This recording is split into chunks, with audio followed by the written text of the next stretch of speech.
Welcome. This is the webinar on contemporary commons and changemaking with David Bollier. I'm Jerry Koch-Gonzalez, co-director, co-founder of Sociocracy for All. Sociocracy for All is a nonprofit organization aimed at looking at the approach to governance. How do we make it more egalitarian? Uh, and sociocracyforall.org is our website. We have tons of resources there. I won't explain much more about what we do. Um, this is a supported webinar through your attendance, and so we invite you to make donations. There'll be a link in the chat for donations, and also if you aren't already on our newsletter, please sign up for our newsletter. There will be more webinars. We just heard that we may have a webinar with Otto Scharmer, Theory U, in the fall. There's lots of, one of the things that we would like with this webinars is to start weaving these different frames of theory U's and solidarity economy and commoning, and so that all informs the work that we're doing in Sociocracy for All, and see the bigger picture of kind of all the different ally movements coming together. This particular webinar, this idea came together from several number of years ago. Um, David and I were just talking how we've sort of heard about each other through, I think, mutual friends, the information network that happens. We're both in the same town in Amherst, Massachusetts.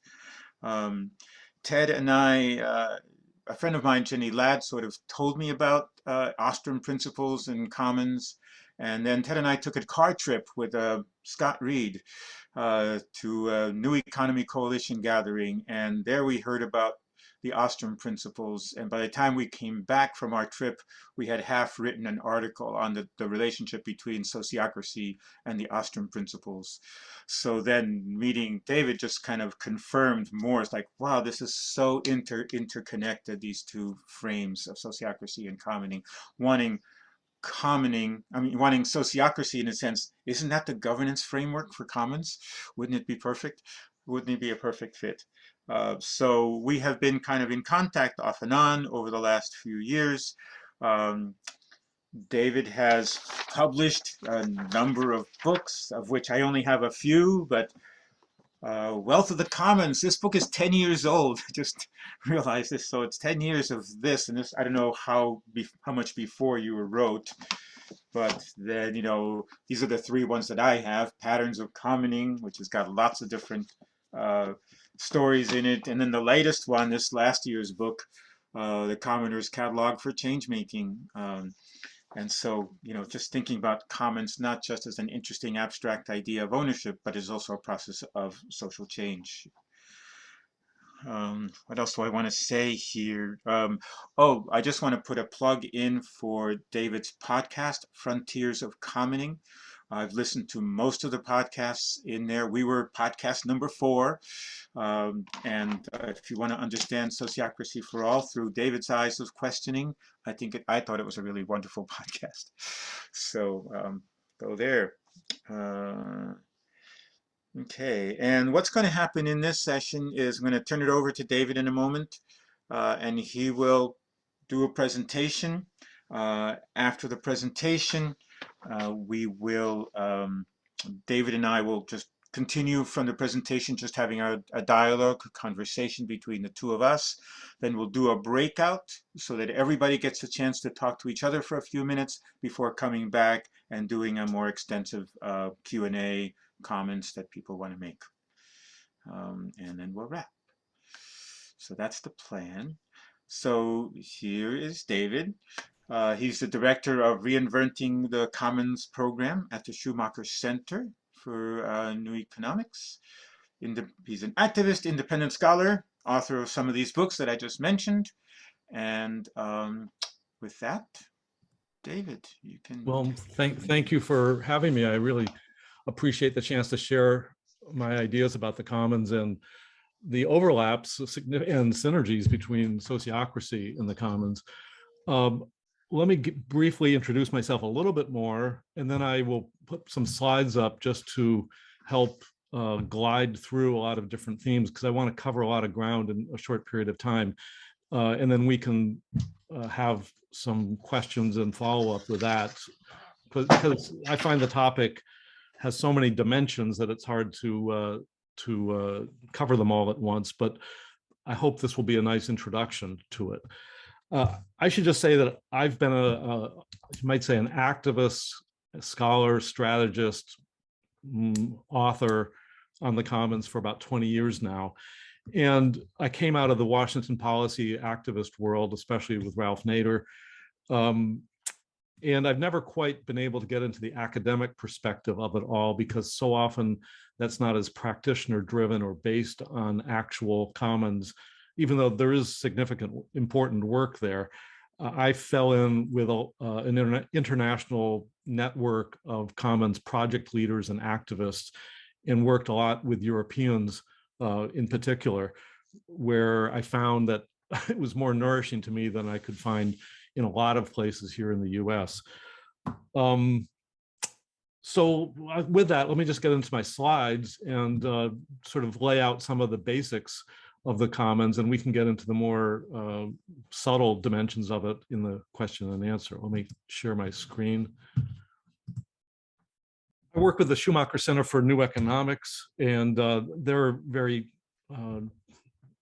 deeply involved in various types of commons, in particularly community land trust, CSA farms, and alternative currencies, the Berkshires, among other things, especially with an emphasis on localism, which I find is an important element of the commons as well.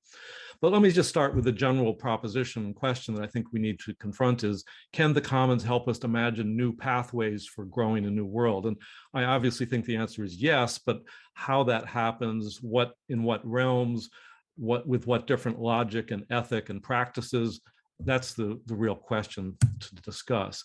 And so often the discussions get bogged down into capitalism versus socialism. I find that kind of a red herring, because both of those are based on the state driving the change, whereas the commons is really about self-organized communities creating an entirely different context and dealing with the state only as necessary, either defensively or trying to allow commoning to be legal or to have some legal sanction for it, which is sometimes necessary.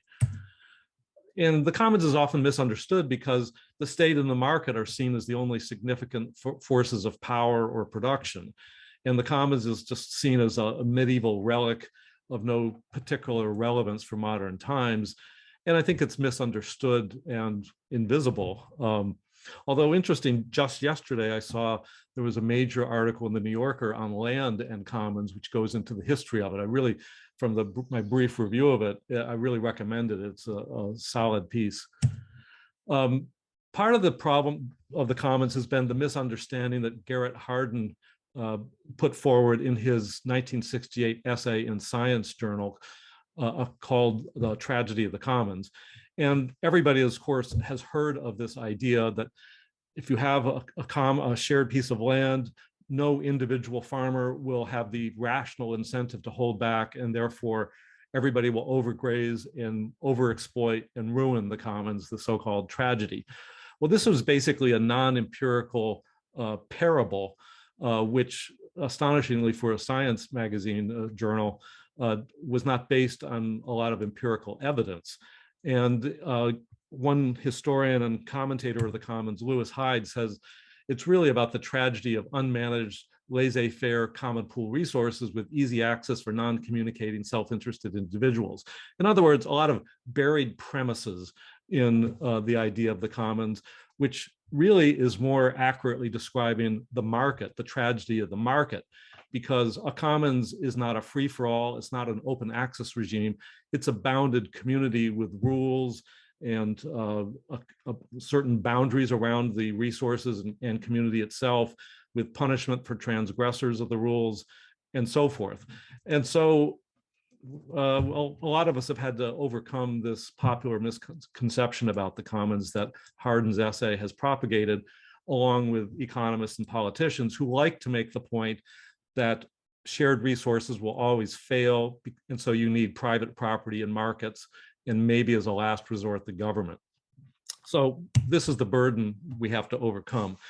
And the major force in overcoming those misconceptions was Professor Elinor Ostrom, who was an Indiana University political scientist who spent her life work studying the commons, especially natural resource-based commons in the global South.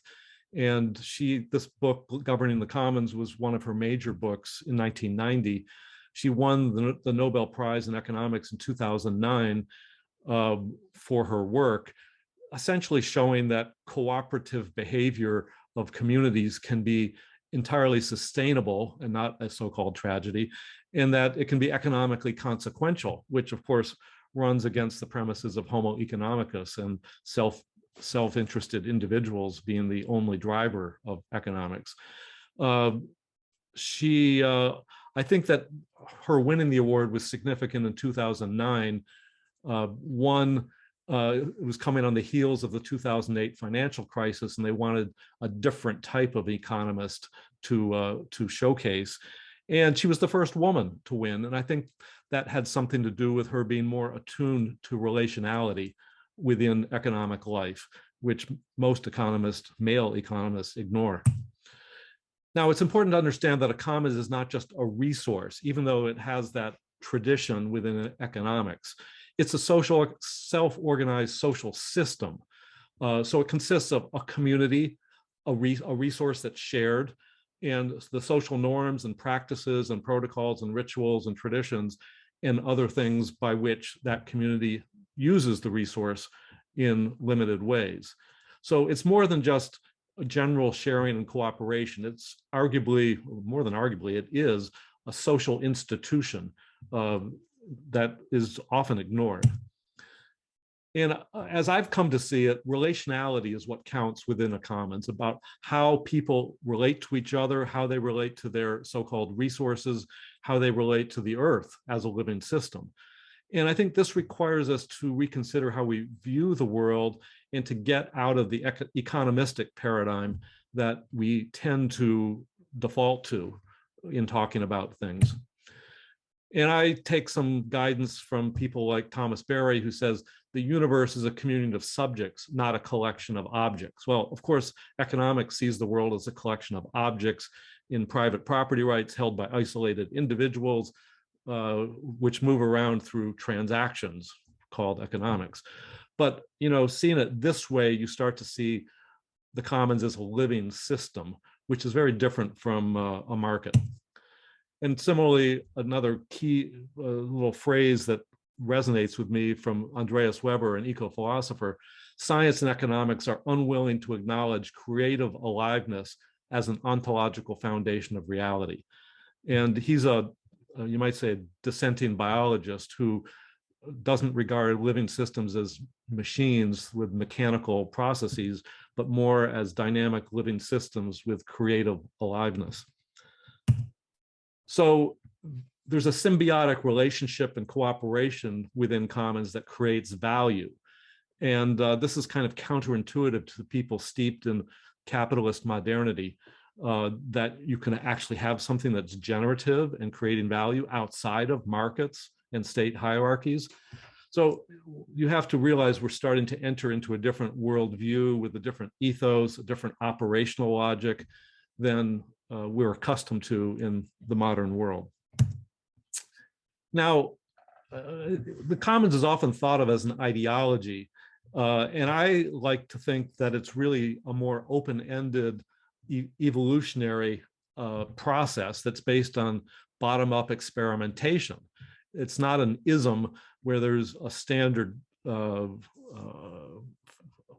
what shall I say, universal philosophy, but something that always has the markings of its own context.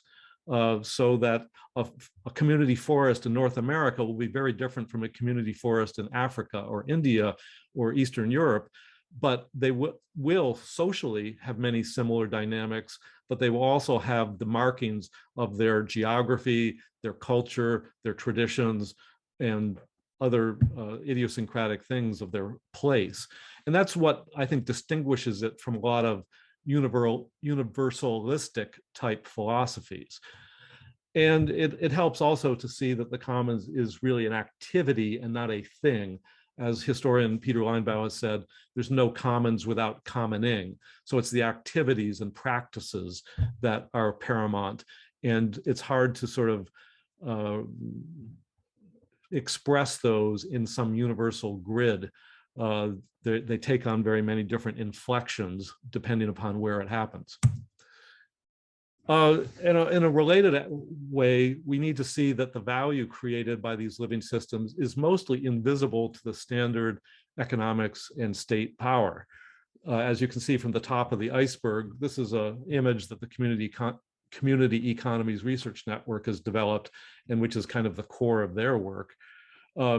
That wage labor, commodity markets, capitalist enterprise, the stuff that standard economists talk about is the tip of the iceberg, but there's huge amounts of things that happen that create value that is not necessarily transactional, that is more social and sometimes commons based.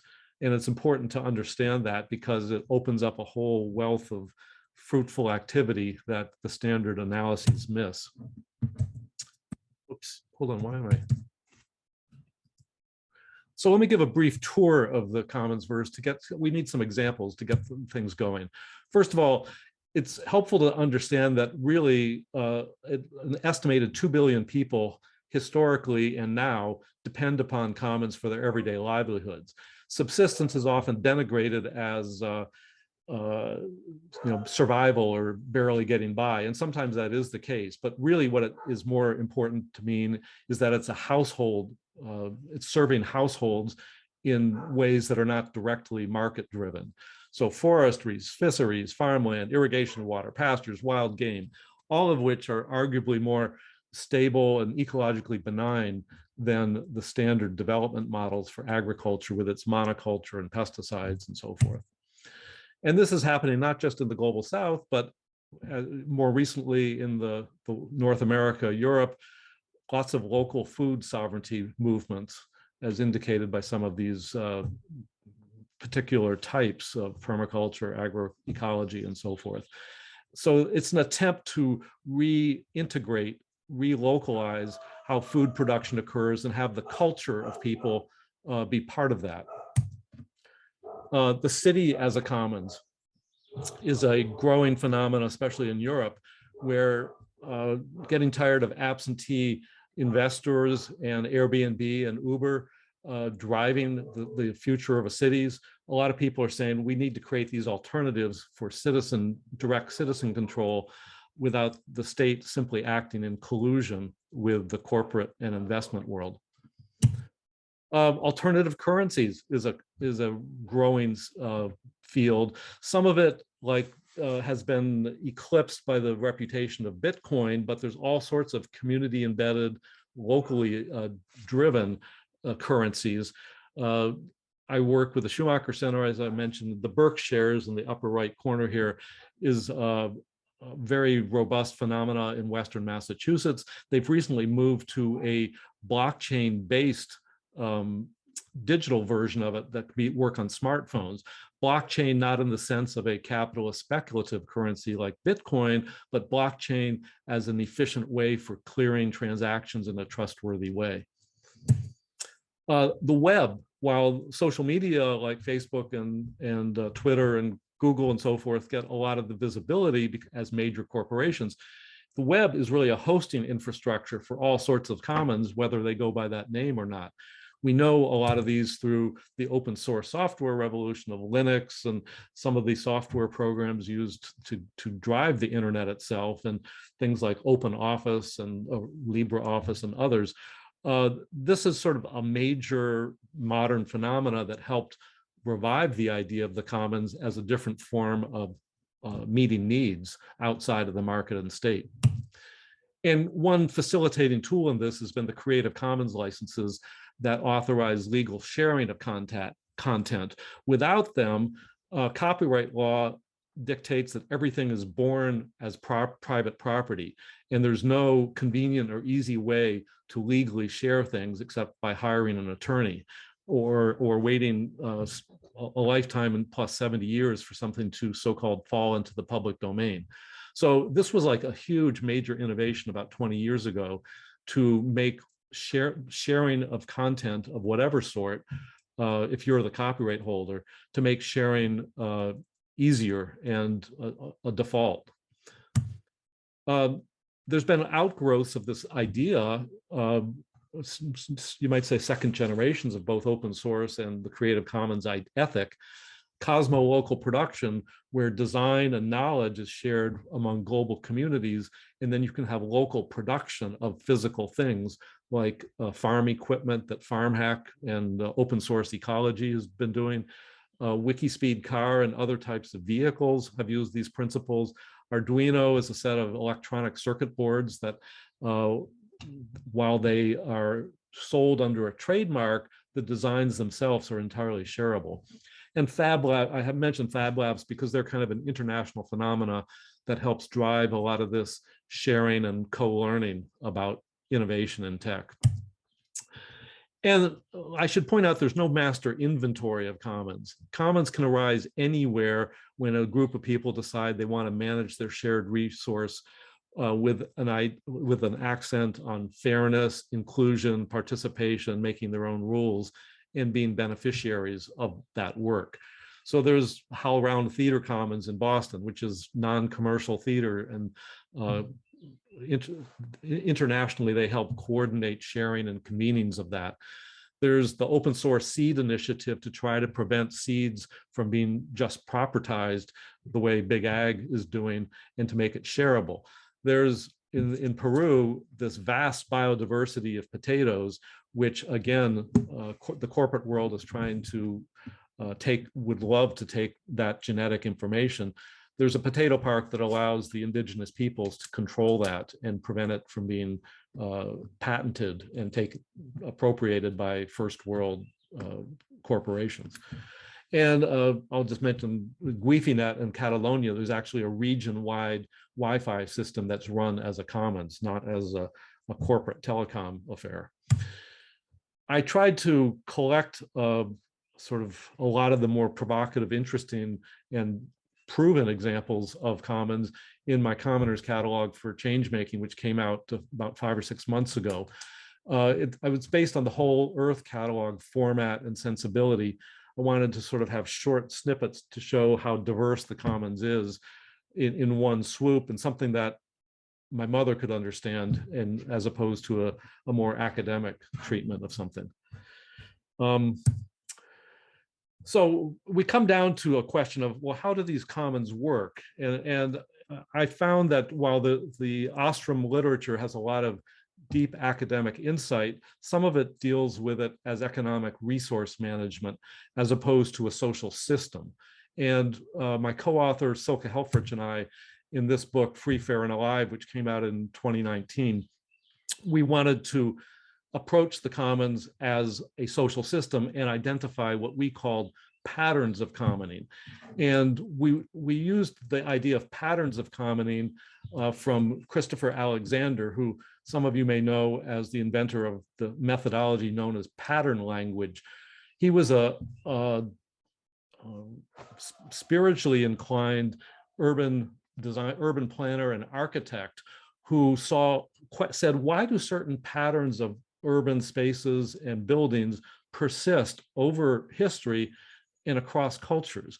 And his answer was that it serves certain inner needs and functions that to recurrent problems. And so he developed a methodology of pattern languages for identifying these patterns or clusters of similar solutions to recurrent problems. And this was a way that my co-author and I, Silke and I, realized could help explain the similarities of commons across history and cultures, while still acknowledging and honoring their differences in their place and traditions. So we used a pattern language to identify patterns of commoning in 3 major areas: the social life of a commons, the provisioning of a commons, and the peer governance. The provisioning we used as a term, a substitute term for production, because production is so often conjoined with consumption. And we think that the two are really kind of in a commons are conjoined. Provisioning and consumption are together. So we use the word provisioning. Let's see. I don't want to go through, obviously, I don't have the time to go through all these different patterns, but suffice it to say, these are specific things we've seen in a large number of commons that we had witnessed, where people, for example, in the social life of the commons, contribute freely with each other. They ritualize their togetherness. They trust their own situated knowledge. And you get the idea. In terms of governance, which is kind of interest, hold on a second. Let me just try to stop the noise I hear outside right now. I'm sorry for this interruption here. Okay, I'm back. I'm sorry. I think I can. That will not persist. So let me just go back to the. So we were talking about governance, peer governance, a few patterns. As Silke and I studied a variety of different commons, we noticed certain patterns that seemed to be recurrent, whether you were dealing with a software code or land or different types of resources. And some of these, I've mentioned a few of these to give you an idea of the types of patterns we identified in peer governance. One was about bringing diversity into shared purpose. People come from different places, have different temperaments, different motivations. A commons doesn't work unless you can bring those into alignment and have individual self-interest align with the shared purpose of the collective. So that's really an important pattern, and that was our lead pattern. There's also things like assuring that commoners have consent in decision-making at a minimum. Many commons are small enough that you can have more than just consent. You can have active participation and in creation. But others of a larger scale might need certain minimal hierarchies, but you still need to have the legitimacy and trust that comes from at least an affirmative consent. Ensuring transparency in a sphere of trust, not just disclosing stuff the way you might in, say, a liberal democracy, and then, of course, you get attacked for disclosing it, but something about being able to share difficult or even embarrassing information and having a sphere of trust so that people understand that person's not necessarily to blame. And even if they are to blame, the relationship needs to be honored and nourished, but you need to deal with difficult information in a commons and not just ignore it. Sharing knowledge generously in the style of open source software, that's really important because the collective wisdom has to emerge through the sharing of knowledge. And then relying on heterarchies, which is a more horizontal, flattened, more modular role that people have, as opposed to very rigid and hyper-articulated hierarchies in the manner of a bureaucracy. So these were, give you an idea of some of the patterns we discovered. And one of the others, there's a few that deal with dealings with the market and money. And that's especially important because money and markets can colonize and disrupt and basically destroy the integrity of a commons. So it's important for commons and commerce to be distinct. It's not as if you can't interact with the market. It's just you have to be very careful that the market doesn't start to drive the motives and purposes of the commons or even change its internal social dynamics. And the idea of relationalizing property, in other words, not just considering property as a market commodity, for example, but treating it as something that is part of your identity and the community's culture for which you have an affective relationship matters. In India, for example, people love the forest. It's part of their livelihoods. It's part of their traditions, marriages, and things like that. So there's the notion of relationalized property is important. In the course of our thinking about this, Silke and I realized that the idea of resource and property was in some ways the wrong term. And we came up with the word care wealth because you care for it. And that's different from simply a resource or property, which often you can just slap a price on it. You don't care if it gets sold. But in a commons, you care about your resources. And so there's a different feeling that it has. And it's also important to understand that commons governance is not defined by legal or organizational forms, even though those can have a very important role. It's the social practices that matter, because I've seen robust, effective commons that are limited liability partnerships, which of course are generally used for business purposes, but it's the social practices within that. The legal and organizational forms are sometimes often necessary simply to deal with the realities of capitalist life and tax law. So, I respect and honor that, but it's wrong to say, oh, I'm a co-op, and so we've solved that, because the culture matters a great deal, the practices. So I mentioned some of these other types of organizational forms, which, an open source software community being on the internet will have different types of behaviors, but there are similarities among all of these despite the differences of legal form or organizational form. And so I might add that sociocracy really, as Jerry said, dovetails and has synergies with many commons. Many commons use sociocracy as a way to share knowledge freely, to develop the trust and legitimacy that a commons needs, to bring people into shared purpose, of diverse persuasions into shared purpose, and so forth. It's a wonderful tool for doing that because it's very systematic and methodical in paying attention to those social needs. So the upshot of all this is that the commons is a different framework for creating usually non-monetized value, or if it is monetized, it's not becoming the dominant dimension of the commons. Along these priorities, there's a peer governance, there's fairness as an important motif. Responsibilities of individuals are linked to entitlements. It's about meeting basic needs first, not just sort of the way the market has all these arcane specialized things. It's about meeting needs that people have. It's about shared wealth that is inalienable. It's not necessarily and usually for sale. Long-term stewardship is an important element of it. It's not rip and run private gain. And custom and tradition are kind of a moral gyroscope that keeps the commons steady over the long term. And as I mentioned in a few words like the word resource, sometimes we need a different vocabulary to reorient us, to help us understand commons. I mentioned care wealth.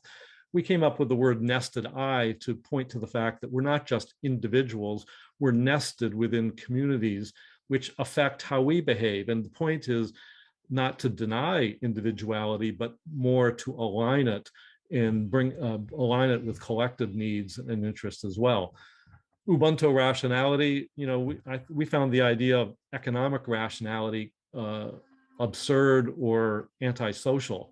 The fact that it makes rational sense for an individual to destroy a shared resource because he can get more of it and destroy the environment in the process, that's insanity. Ubuntu is a term that means it's from South African Bantu people who use it to describe the phenomena of I am because we are. And so it expresses a different kind of rationality. Well, I won't go through all of these, but I think you get the idea that there's different ways for approaching the commons and understanding those dynamics. I think in some, a commons asserts a politics of belonging in a way that often doesn't happen.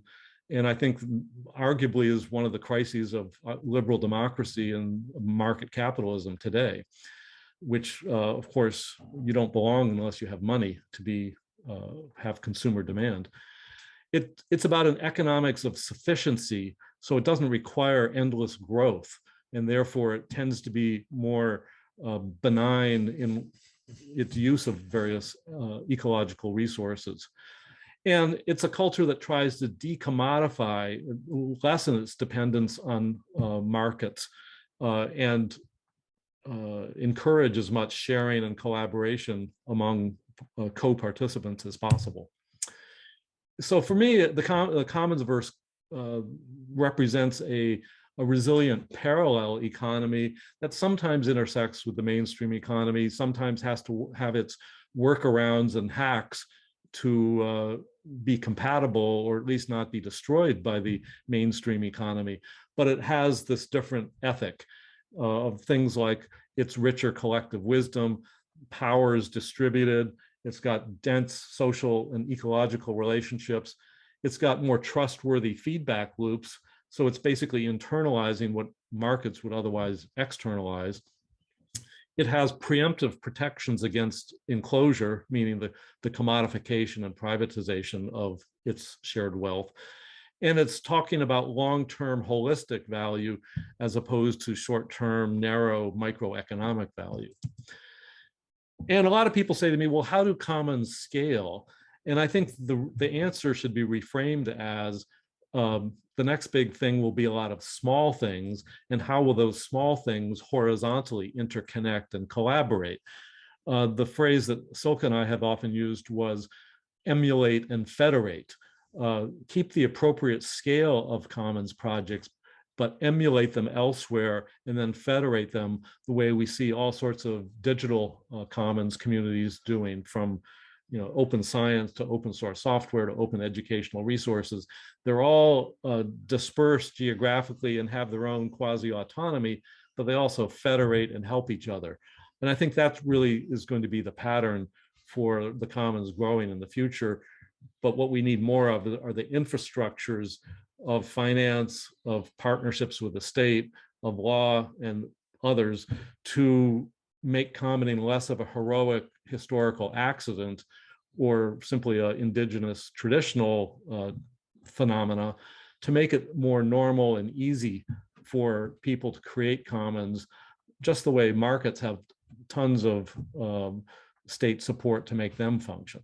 That's a longer, more complicated conversation, but I think that's where I'm heading in my thinking about it. And then these are just some of the books I've written. All of the books on the right are available online for free.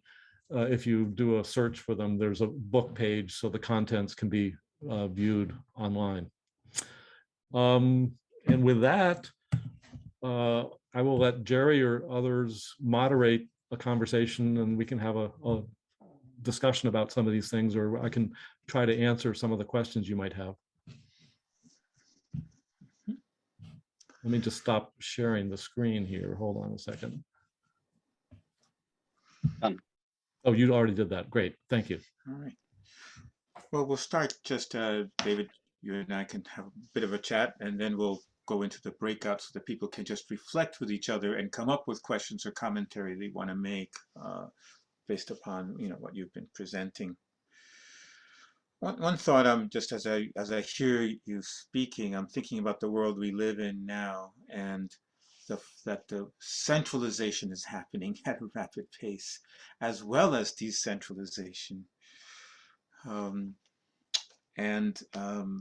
Yeah, how, I guess maybe in that context, you've been working in this field for 20 years. How are you witnessing the change, the process of what's happening now that wasn't happening 20 years ago in this field of study or practice of commoning? And maybe you can elaborate some more on where do you think this is going, or what's your vision of where do you wish this to go next? Sure. Well, I think that the internet helped popularize a lot of these ideas, or made it more of a social reality, so people could say, oh, this is a different way of doing things. But I think that conceptually, the commons didn't start getting ahead of steam until the past 10 or 5 years. Because the language and some of the analysis needed to migrate out from academia. Some of it needed to be popularized. And part of what I've been trying to do, coming from a Washington political and activist background, is to make it intersect with the political economy, because I think that the Commons has both a political critique of capitalism, but is a platform for constructive alternatives. So it's not just critique, it's also guidance for how to create a different type of moral and social economy. So in the past 5 years, especially internationally and especially in Europe, and especially as the discourse of the Commons has grown, there's been a greater awareness of the Commons. I mean, the New Yorker piece that just appeared yesterday would not have happened, or if I had pitched it to a reporter, would not have happened. So I think there's a little bit more buzz and cachet in the Commons, or at least interest. As a practical matter, there's actual diversities of commons, from agroecology to currencies to digital to, like, well, the Commoners Catalog tries to portray that. What's happening though is the legacy systems of Western law, of state power, of finance are inhibiting their growth or criminalizing certain types of commons behavior. And as I mentioned in my closing remarks, there's not the infrastructures to make it easier. So I'm sort of more focused on that these days, puzzling out how that can be done, how aggregations of commoners who share similar problems might create their own infrastructures, which I think, interestingly, in the digital spaces you do see, because it's less of a heroic activity to do that. They realize that, you know, having GitHub as a place for finding and collaborating on software projects is easier, and so they can more easily create their own infrastructures. But the rest of us who are running into property law for land, or state bureaucracies that claim a control over social services or care, or other things like that, we need to navigate some of these complications. And I think that requires a lot of cultural education and commitment to place, and developing coherence as a commons yourself, so that you have a sense of what you're protecting and what you're aiming for.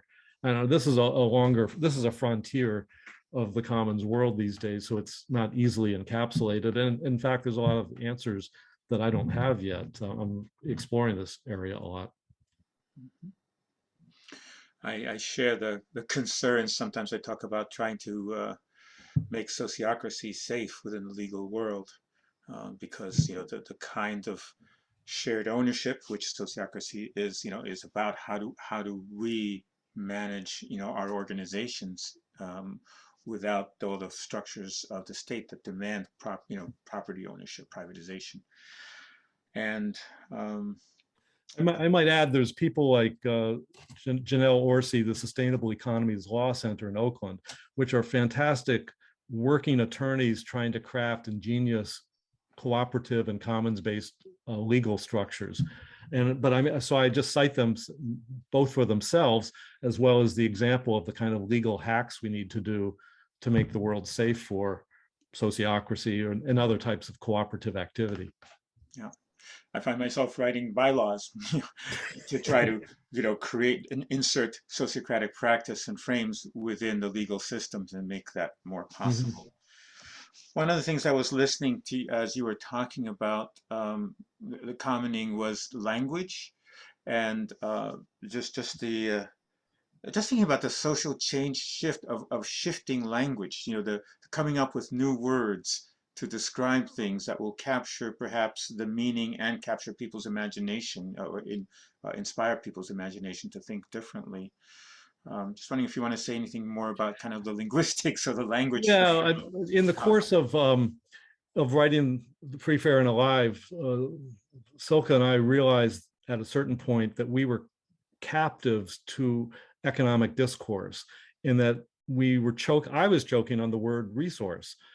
Because that's not the way commoners were treating their, quote, resources. Yet it had all these economic and market valences of meaning that I knew we needed to get out of. And so once you make the shift to seeing the commons as a social system, these things become more evident. If you continue to approach it as an economist would, as a, the oceans, the air, the internet are commons. Well, no, they're not commons. They're potentially shareable resources that need a commons governance regime, but don't have one. Once you move into the social system, these subtleties of social dynamics become more evident, and you start to approach it as a living social system. And the language we need language to describe that. We don't really have it. And that implies certain kind of conceptual shifts, logic shifts. The way that when Rachel Carson introduced the word ecology, or popularized the word ecology with Silent Spring in the late or early 60s, people would say, what's ecology? But she was making an assertion that pesticides had something to do with birth defects, which was a new type of logic and conceptualization of the problem.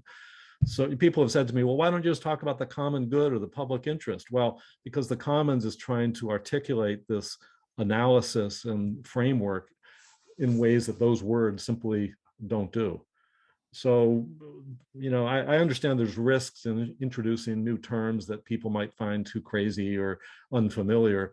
At the same time, staying with a lot of the received language locks you into a point of view and perception, and therefore prevents change. Yeah, that we really need to reframe in order to think differently. Right? We need that's part and parcel of the process. I'm thinking of, commoning therefore is a direct threat to extractive capitalism and the systems and hierarchies that we have. And I wouldn't say direct threat. Well, yes, it poses a cultural threat. And I think that markets can play nicely with commons.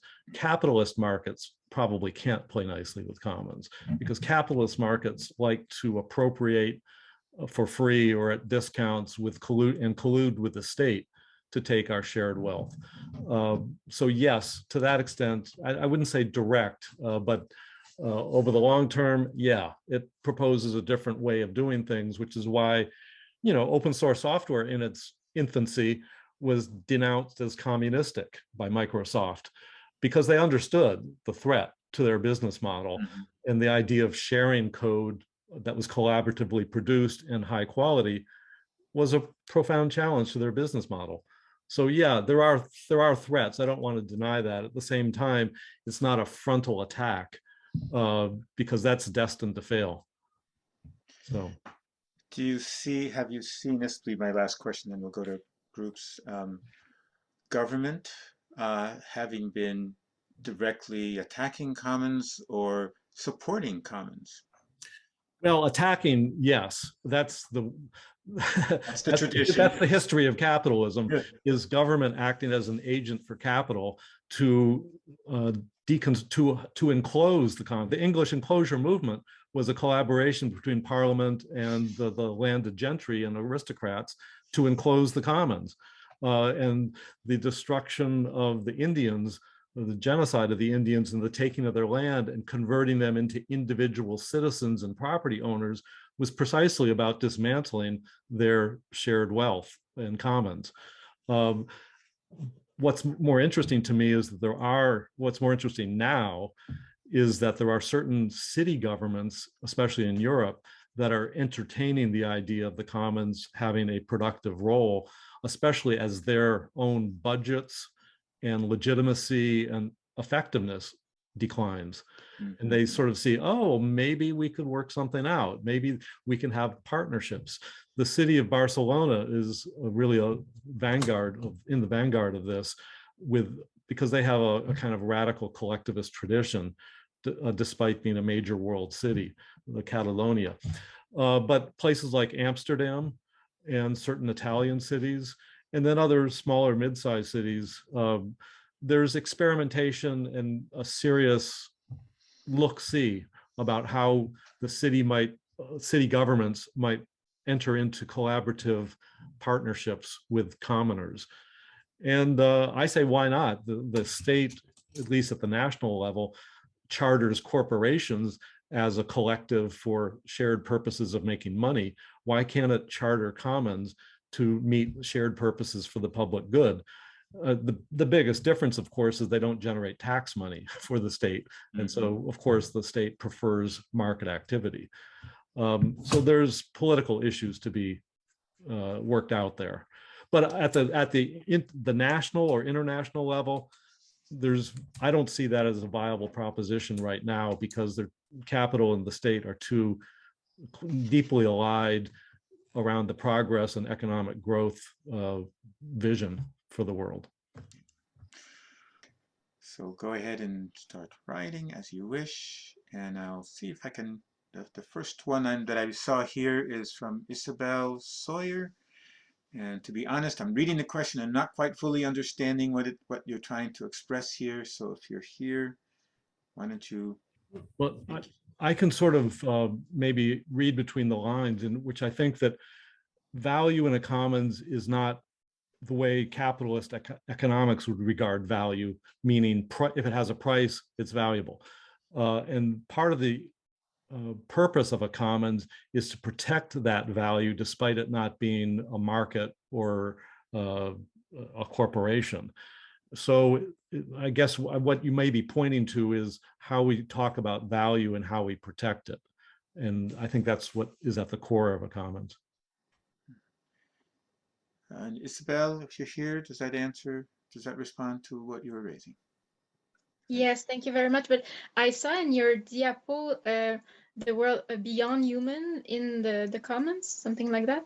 So it also refers to that. How do we respect the value of other things, other beings, without just appropriating them as a resource not called a resource? Well, you're absolutely right. And I think that we see with a lot of so-called traditional or indigenous commons that the more than human world is respected as a living system having value, which of course capitalist economics doesn't. It regards it as a dead resource to be appropriated as we wish. So there's a major ontological shift of value that we need to do, which we in the modern world, at least in the modern West, have to learn, I think. And so you're pointing to a very important point. Audrey, why don't you speak out loud your question? Yes, I'm wondering, in historical examples, how much was the membership clearly defined? Was it like, did the group have to consent, yes, you're a part of us, or no? And how does relationality build in there? Well, that's a great question. There has to be a certain degree of definition. I suppose a lot depends upon how much value is eliminated or reduced if you let others participate. In online contexts, the more people who participate, the more value is created. And so in an open source or a wiki world or something, the more the merrier, because it's not depleted. Obviously, for land or water or more so-called subtractable or finite resources, who's in and who's out, who's contributing, who's taking care of it, who's showing care and stewardship, all those matter. And so there tends to be maybe clearer boundaries, but let's just say it's not a club, and commons tend to have what I call semi-permeable membranes, meaning you have to have enough openness to life that you're just not strict absolute control and property the way a business might be. And because you have to, if you are a social organism as a commons, you need to interact selectively with the rest of the world, the living world. You just need to prevent being destroyed by that, or others who wish you harm, or who might want to appropriate the shared wealth of the commons. So I guess what I'm saying is it depends. Certain commons are more able to allow non-members or casual members to belong. Others need to be a little more protective if their shared wealth is going to be preserved. Yeah, and I imagine if we're trying to have commons side by side. You know, I think of, I don't know enough about the Maine lobster fisheries, but you know, you've got one commons here, and then another, you know, a few kilometers or miles over here, there's the next set of commons, and they all need to be in relationship to each other in order to mutually support the success of all the adjacent commons. Yeah, and I guess it's not necessarily a strict geographic boundary. I know Native Americans before settlement often shared territories, or certain nomadic people allow certain people to take this resource during this season, but not during other seasons. So it can be more fluid and flexible so long as you're not depleting the resource. Okay, there's another question from Janine. How can sociocracy and the commons support each other more? Your question is to both of you, actually. Mm-hmm. Well, I mean, this webinar is itself a kind of a mutual support of learning and so forth. I've learned a lot from sociocracy and how its methodologies and social processes are an inspiration. And I mean, I think that to the extent that people can situate themselves in a larger conceptual universe of commons and see that there's a kinship among them, even if you're not personally involved. And not only a kinship, but maybe a grand narrative and set of values to which you might resonate, albeit within this specific context or another. So I think sociocracy is part of the larger commonsverse in that sense, where you feel a kinship with a lot of these other projects out there. And David's work has kind of broadened my perception of like who might be available to consider sociocracy as their governance. Because like, oh, this is a much bigger world than, you know, because I can just start with co-housing and co-ops, you know, and well, there's just a multiverse out there. And we will continue. This is part of the reason we did this particular webinar is we wanted to educate members of Sociocracy for All about what the commons was, to help exactly what David just said, see the bigger picture and the connections between them all. Question from Roger. Roger Matledge, you want to ask? Roger. Sure, yeah. Thanks for this. I'm really interested in your take with any the pro-social and the pro-social world work of David Sloan Wilson and his people, based on, of course, on the core design principles of Ostrom, and just wanted to get any of your thoughts on how that might fit in with all this. The short answer is it fits in very well. I've been in touch with David Sloan Wilson actually in the past, and I think I provided a blurb to the book. And I think they, from a different perspective, but in a very rigorous way based on Sloan Wilson's and his colleagues' familiarity with group processes and cooperation, especially in evolutionary science, name a lot of dynamics that I think are entirely relevant to this whole conversation. And it's, you know, as I say, coming from a different angle and perspective, but in some ways enriches the dialogue for that very reason. Thanks. And Keala, I'll let you ask your question. I probably have a lot more of them by now since all has been happening, but I can scroll back and yeah, I can read it for you. Yeah, doing it.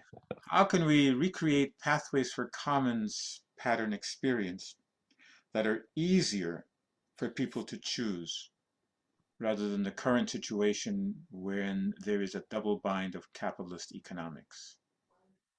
Well, that's a deep, complex, important question. I think part of it is simply making the commons a culturally available idea. And that, you know, that's a public education and cultural process that will take time, does take time. I mean, a lot of my work has been about public education or engagement and outreach, because there's a lot of people who I regard as commoners who don't use the terminologies or appreciate it. And it's not as if I am imperialistic about the discourse, but I am interested in people seeing their connections culturally. And I think language is an important part of that. So I think to make it easier to common, people need to understand that it is a feasible, attractive proposition, and that needs to be culturally validated. That's hard to come by in our, at least in the American capitalist culture, individualistic, market-oriented culture. So I build on a lot of the existing reputable models that are already doing commoning, you know, community land trust and CSA farms and open source, this and that, and lots of online communities. And I think that the language of the commons helps show that they are a cultural phenomena with a lot in common themselves. And this begins to open up new conversations and give people the idea that, oh, we could do it this way, or it starts to show that as Jerry was saying, that co-housing and collectives start to have affinities with a lot of other types of collective endeavors. And so this is a long process, but I have to say the past 2 or 3 years, especially since the pandemic, have really fortified interest in collaborative solutions, you know, mutual aid networks, for example. So that's not a satisfactory answer in a way, but it's a developmental process. I think I see what, you know, your work, David, is you're making visible what's already there oftentimes. Absolutely. And somebody from Africa once said to my colleague, oh, this is the first time anybody from the global north has said what we are already doing. And they didn't have the discourse to start to defend themselves against, for example, the international trade treaties, which would require all sorts of violations of their cultural traditions and ways of managing their land and water and so forth. So discourse does matter, at least at a political and legal level. So you're right. I think trying to name and make this visible through language and different types of sub-discourses, law, finance, and the rest, matters for moving it forward. Yeah, that's why it's important to bring commons into sociocracy and sociocracy into commons, right? All right, Kim Scott, you want to bring your question in? Hi there, David. So I'm in Scotland, and we have some commons work which is called the Common Good. Are you aware of this?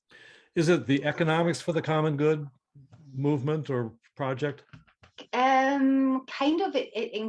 Sorry, and apologies, my up-to-date language on this. You're probably much more abreast of this, but to do with you know, so we have like property, land, we have like resources, like art. I mean, like we have a lot of things in Scotland due to the amount of money, because Glasgow was the second city of the empire, and so a huge amount from the traders, they kind of ended up having huge gilt sways, and so they gifted a lot of their accumulated wealth and accumulated resources and things like that to the people of Glasgow, as well as like, and we have it in numerous cities and numerous places throughout Scotland. And so and what's been happening is that the local authorities are supposed to be looking after it, but what they're doing is they're stealing it. Yep. Well, and they're using it to develop pieces of land, and then they're not paying back the money back to the common, like, so the common money or the common, you know. So is that right? What you, am I kind of saying the same as you? Well, the dynamic of the state or government betraying its trustee responsibilities is a common one, and it's because, you know, the state and capital are joined at the hip. They have different responsibilities and focuses, but they have the same vision. And government prefers economic growth because of the tax revenue and the wealth that it generates. And therefore,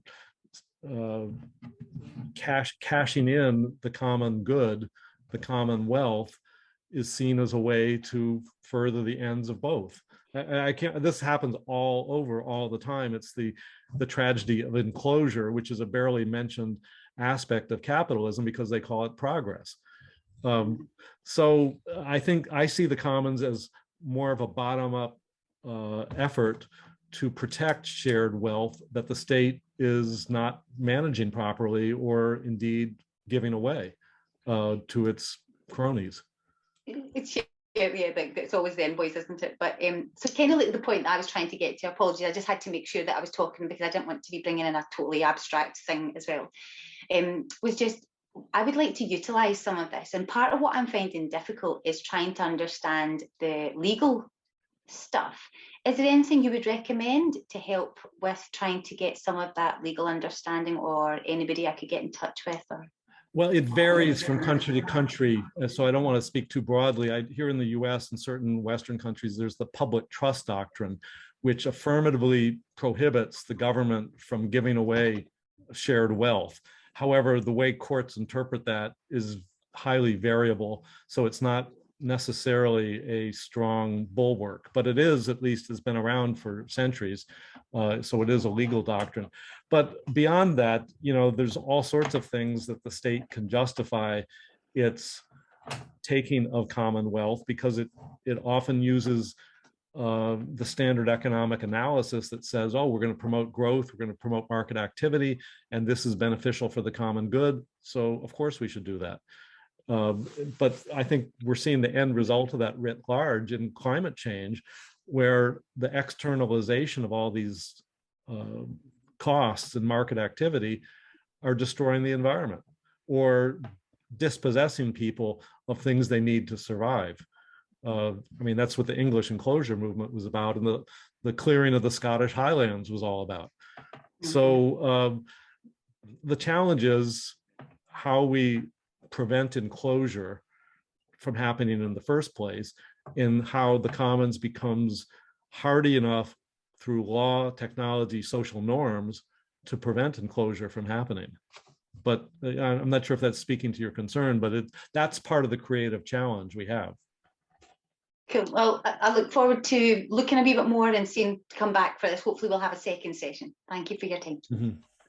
I'm going to ask one last question, and I think it maybe builds on what you were just saying, and kind of two questions here. One from Peter: how can commons build in stabilizing norms to resist the forces of the attraction of the external markets, like kibbutzim becoming less commons? On the other hand, how can we build a global federation of commons so that it does not reproduce the power dynamics, of nation states, etc.? Well, both of those questions contain the seeds of their own answers. Commons, if they're successful, become a shared mutual support system and culture for preventing enclosure and developing a different type of culture. I consider them islands of possibility. The question is, how do we connect those islands of possibility into kind of an archipelago, or to continue the metaphor?